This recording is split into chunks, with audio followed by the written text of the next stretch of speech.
Goosebumps is rated Y7 because it may be too spooky for kids under 7.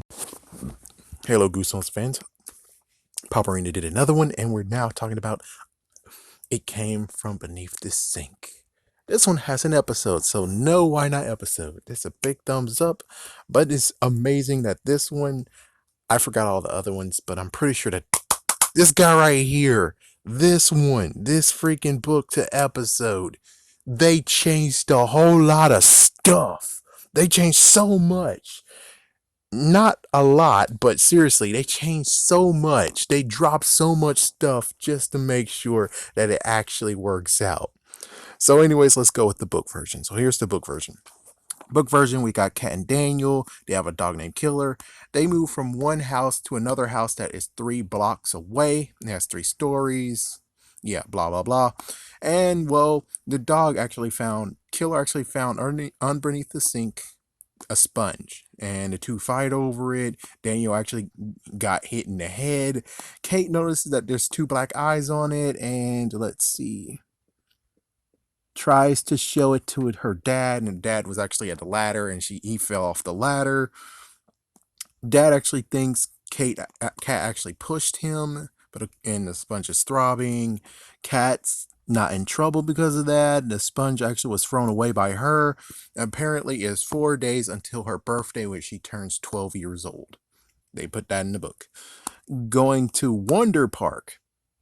Wonder Park. Well, if you're reading in the 90s, you wouldn't really actually say anything, but here's one thing that's pretty funny. It's like, dude, there's a movie called Wonder Park. You have this freaking damn bear. And there's a girl who dreamed up and all that crap. I haven't seen the movie, but there is a Wonder Park in movie form. Is there a Wonder Park in real life? No. But there's a Wonder Park in movie form, so it's kind of funny, but like, it's an amusement park and a water park. I think that one in the movie was just a amusement park, and it's made by imagination and stuff. So yeah, it's pretty funny that now there's a funny mix up when like, oh, the one in the movie? No, no, no. So 2 days later, we got Daniel and his friend Carlo. Funny note, let's just do it now. Carlo, you made a joke about Carlos or Carl, choose between the two. You can't actually choose the middle ground. And he actually picked Carlo being a girl. In the episode version, they actually got a dude playing as Carlo, but his name is Ashley Brown. So there's a guy named Ashley around here somewhere. Oh my gosh, it's too damn funny. Oh my gosh, I'm not writing this stuff up. This actually happened in real life. There's a dude named Ashley Brown that was casted as Carlo. Okay, anyways, he has the sponge, and they're actually scaring each other with it, and then there was a scream. It turns out it's Carlos' foot. He actually stepped on a nail. There's blood, man. It's bleeding, man. This is not what happened in Home Alone 2, Lost in New York, when you have Marv. Oh wait, this is the first movie. Marv kept on stepping up that ladder that was with tar. I mean, the steps with tar, and then he stepped in that freaking nail. Oh damn! Oh damn! Think about if it got infected. Oh my gosh! Ooh, I can see that scene right now. So, anyways, so we getting violent bad luck all the way. She takes it to her teacher. I'm not sure of the teacher's name. Apparently, maybe it's no teacher. So the writers really gave the teacher a name in the episode, but there was no name teacher in here. The sponge actually returned to its lifeless form when it comes to showing adults and stuff like that. The teacher accidentally slammed her hand in a drawer. Oof. Daniel eventually got suspicious and went to the library. So it was Daniel who did it. Daniel who actually went to actually learn about the thing. And it turns out it's a gruel. It gets its strength from bad luck. It's a bad luck charm. It can't be killed or given away. If you give it away, you have actually 1 day to live. And the gruel actually will stay with the owner until death. Do you part. Lynx was mentioned in here, hinted. Of course, you know what's going to happen in the end. The bad luck continues. Killer actually goes missing. Gruel actually is tossed away, and Kate actually got hurt. Well, she just tossed it around. Kate actually got hurt. She actually got cut, and the gruel actually changes color. And the birthday comes, and it's raining. I know how that feels. Yeah. Screw you, Ivan. Cade buries the gruel and Daniel helps with it. Gruel actually destroys the yard. There's a moment where we have Aunt Louise, which, crazy enough, like he said, Aunt Louise is not mentioned in the Wikipedia page. In the episode, they don't even say, hey, we can use Aunt Louise as the source for them to actually get it. So instead of getting the book, it's like they could choose either getting a book and faking the stuff is in the book or adding another actress into this freaking fold, or they're like, oh, we gotta pay more money. So it makes sense why they're like, yeah, frick this. No, less people we can hire, the more money we can use on an episode, and yada yada. So Aunt Louise came, and Aunt Louise actually is in tarot cards and stuff like that, and she didn't know what a gruel is. So basically, she was just completely useless. Carlo steals the Gru, and there's a chase going on. Carlo crashes into a tree as if George of the Jungle with a freaking bike. Bullies were actually chasing him, and then he got whammoed. The Gru is missing. Cat freaks, and there was one scene where she went to a storm drain and kind of freaked her a little bit out. They tracked down the bullies. The bullies have it, and one of them got hit in the back of the head with a baseball. It's kind of funny. Side note, it's kind of funny that in the book it says if you give it away, you will die one day. It didn't say any form of it was given and is misplaced, or if you lose it. Instead, it just says given. So the girl is back. He returns to the book. Turns to the book. What? Returns to the oh, whatever. So the girl actually returned back, and well, it turns out tender love. He's like, yeah, treating it as a pet, a loving pet, actually turned it from red to pink to brown, and she actually kissed it. Oh, what the fuck? And it actually turned to a tiny ball, and then it just dissipated. It just evaporated. So that's basically it. So in the book, they could have said the power of love. Yeah, or power of kindness. And he's like, yeah, kill him with your kindness. And that's what happened.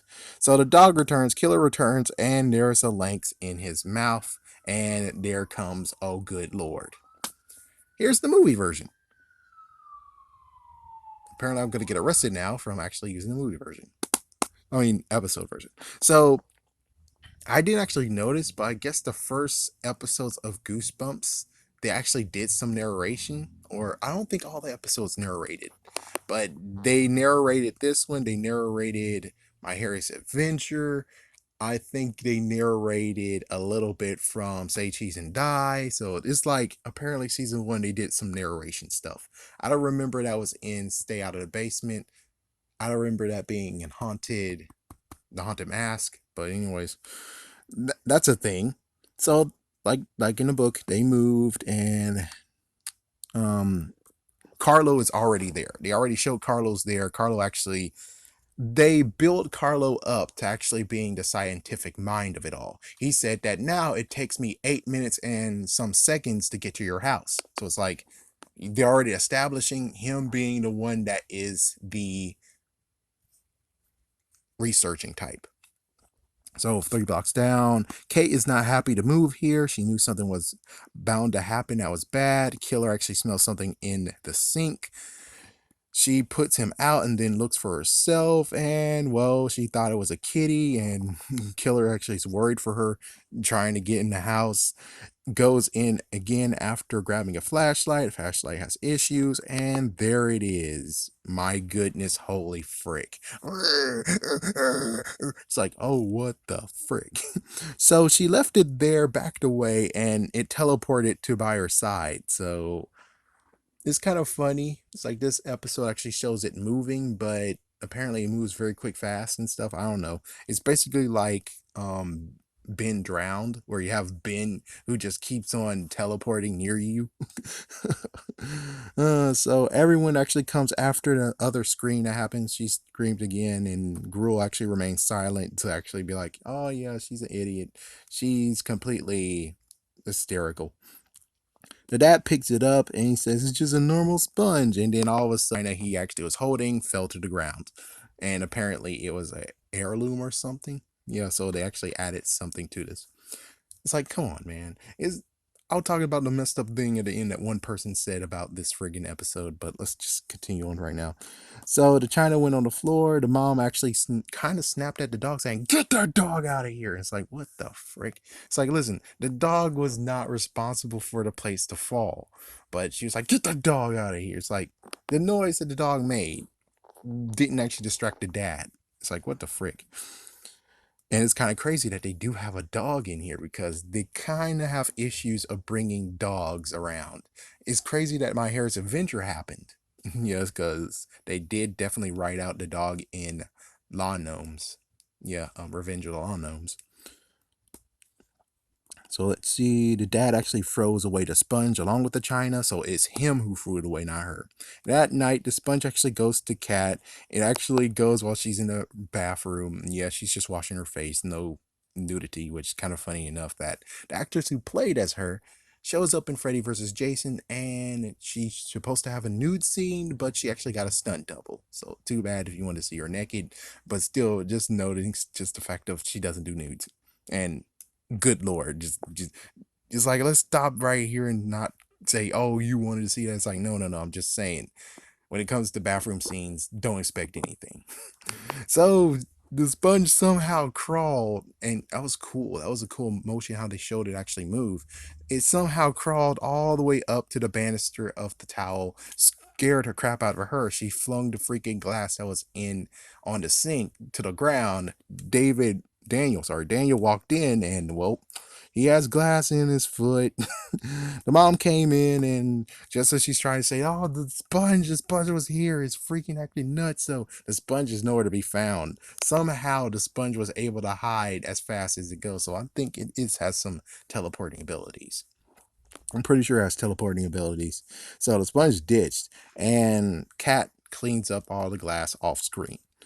Then later that night, we have Killer who knows about the gruel. He actually knows the gruel's messed up and he sniffs something. He heard something. He goes under the bed. The gruel scared the frick out of him, and that's why Killer ran away. Unlike in the book version, the book doesn't tell you. Book just says dog ran away. This they decided to actually go indefinite. It's a fact of Killer went under the freaking damn bed. Killer actually saw the gruel. The gruel showed his teeth and scared the crap out of it. Maybe even lunged at it. And it freaking ran away. Yeah, Killer ran the freak away. Kind of like Fang in freaking Harry Potter. Both have intimidating names, but they're totally freaking damn cowards deep down inside. It's like, yeah, damn it, Killer, you're supposed to kill that bastard, even though it can't be killed. So in the morning, Kat wonders where Killer went off to, and then she decided to say, hey, can I do a bike ride to find him? So she goes in the bike, and instead of Carlo getting freaking hit by a bike, instead her brakes are out. So she actually tumbled off the freaking bike because the brakes are being cut. And then she goes back home, and Daniel and Carlo is watching Welcome to Camp Nightmare. Cool. And well, she talks to Daniel and Carlo and talks about how the sponge is bad luck or something. The sponge is up to all this, and you're like, oh, it's a sponge from outer space. And then lo and behold, the sponge crawls right out of her freaking bike helmet. Oh, what the fuck? you, oh my gosh, man, I would have washed my hair then and there saying, fuck this shit. It's like, oh my gosh, you freaking, it's like, you don't pee, do you? So Daniel Carlo actually sees it, and Carlo actually says the funniest line of, "This is better than the X Files."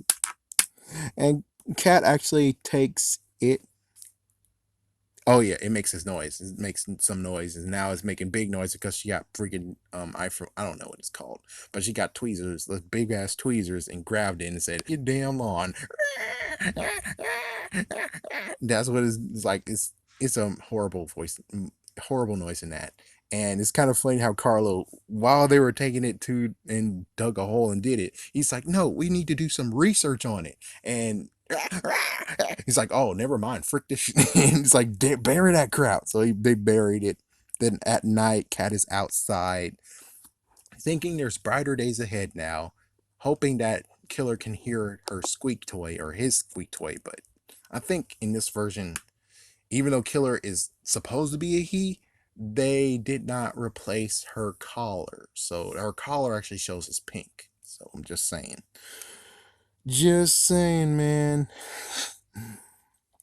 So yeah, the dad actually goes out to comfort. There's some good music cues in this scene right here. Meanwhile, the Gru is actually throbbing, and in the morning, the yard is kind of dying. So they unburied it and said, we got to go to a specialist. So she goes to her teacher. The teacher analyzes it and says it's a sponge, and she decides to give it to the teacher. She gives it to the teacher. This time around is given to the teacher. Unlike the book that was taken, is given to the teacher. And the teacher was just going to hold it for one day. She's like, come back tomorrow. And now, so basically, she has until like, I guess technically she didn't have to worry. All she has to do is just after school and hope that she actually looked at it by then.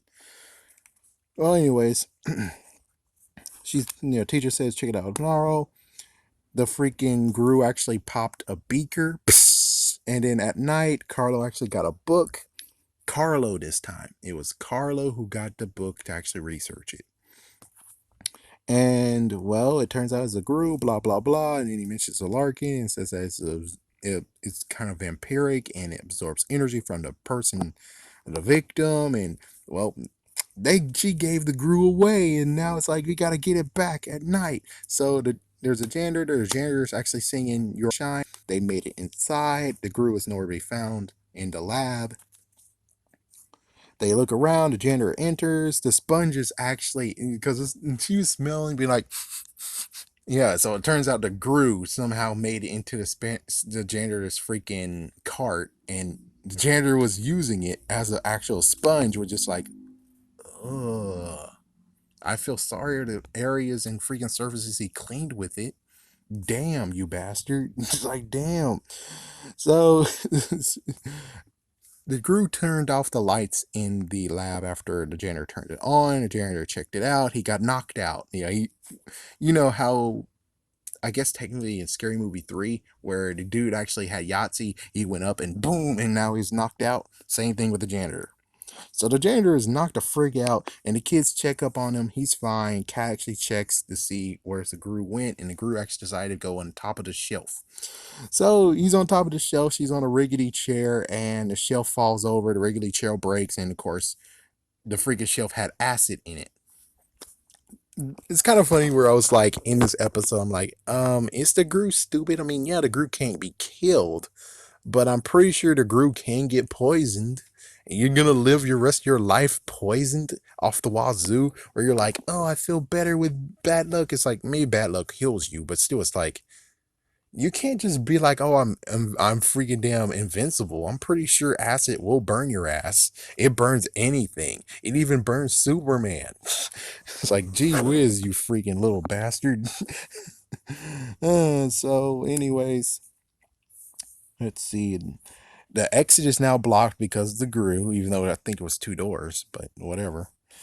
And they're moving the janitor, trying to say, and they're like, oh, we can use the freaking window. The music actually was revealed, and the Gru was starting to shrink. This time around, unlike the book actually had it change color. Technically, in the episode version, the Gru actually grew. It was growing. It actually was getting bigger. So instead of the color change, they decided to actually make it bigger and smaller. Which I guess technically in the book they did the same thing, but it only just went smaller to nothingness. Let's see, the tape got messed up. They had no choice but Cat to force to sing it.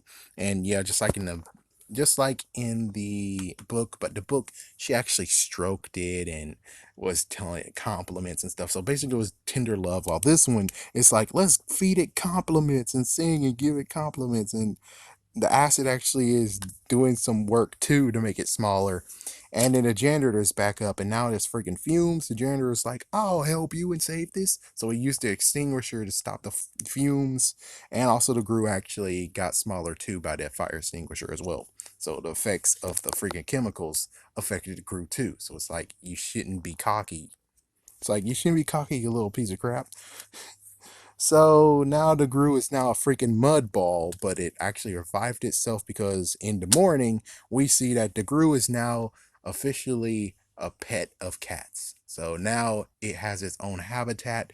It actually is getting freaking love, and there's music to actually calm the savage beast. Or at least calm its freaking negative vibes. Even though you kind of would figure it should actually be dead, instead it's more like it suppresses what effects it has. So Killer is back, and well, like usual, there's the links, and we get to see the links and the links, and she screams, and that's where we end. So there you go. Now, as for this being the worst episode they ever did, I was. Let's see, did Squid Jib say that too? I'm not sure. They just said that the writers suck. The writers don't suck. The writers actually did something very cool where they decided to cut out all the stuff that actually is meaningless because, well, if they really did suck, they would actually still have the aunt in this freaking thing. But of course, the aunt wasn't, they basically consolidated who we should hire, what do we need, and what can we do instead of actually using color, which I guess they could have done color and changed this color via, graphics and stuff, but they didn't do that. They decided to make it big and small and actually allow the Gru to show some, crawling. Not to mention, they actually showed that the Gru actually caused a few of the problems. It's like, yeah, so the whole shelf thing that is up on the shelf and it notices stuff, and technically, I guess the chair was bad luck happens, but it actually decided to be like, oh, but I need to make sure I'm on here, so she actually has to look. And also the fact that it's on a banister and she knocked the glass down. That's not really bad luck. It's more like I'm truly causing bad luck, pushing bad luck to happen. But is this a real bad episode? No. This actually was a smart move on the writer's behalf because they could have done the whole water park scene, and that would cost a buttload of money, especially if they wanted to do it right. It's like, oh, they talked about the water park. There would be a lot of hijinks that happens in the water park with the gruel. And it's like, that's going to cost a buttload of money. No. And they were like, okay, well, we need to condense it down. And they actually decided against making it shrink and disappear. Instead, they decided to actually keep the gruel there. So it's like it actually is there and forever. Instead of she, in the book, magically found the cure. And it's like, well, that sucks. You need to really definitely write in that freaking library book of yours and write the freaking weakness of it. But I will say it's kind of cool how when it comes to Arlstein period, I know the Haunting Hour, I think at least episode 3 or 4, they had that one where they had mythical freaking creatures. Actually, had another one with the fairies too. Nightmare Room, I'm not sure. But even so, there you go. Book the episode. I think the book was okay. It's like the book was okay and decent. I didn't know that it played out differently from the episode, but it played out differently, and I can't complain. Again, the writers did a great job adapting this episode because there's so many things they could have kept in. They allowed Carlo to be a reasonable person to be in this instead of being like, no, no, no, Carlo is just there to get hurt. Carlos is there to get hurt, and Carlo actually is also the bastard who stole the freaking thing. Instead, they decided to rule against the freaking bully stealing the Gru from Carlo, who stole it from them. Instead, they made Carlo actually a good resource, and they decided to actually make it, instead of getting taken away, they allowed it to be given away, which made it a little bit more, uh-oh. So it's like, you see, the writers are pretty damn good when it comes to the episodes.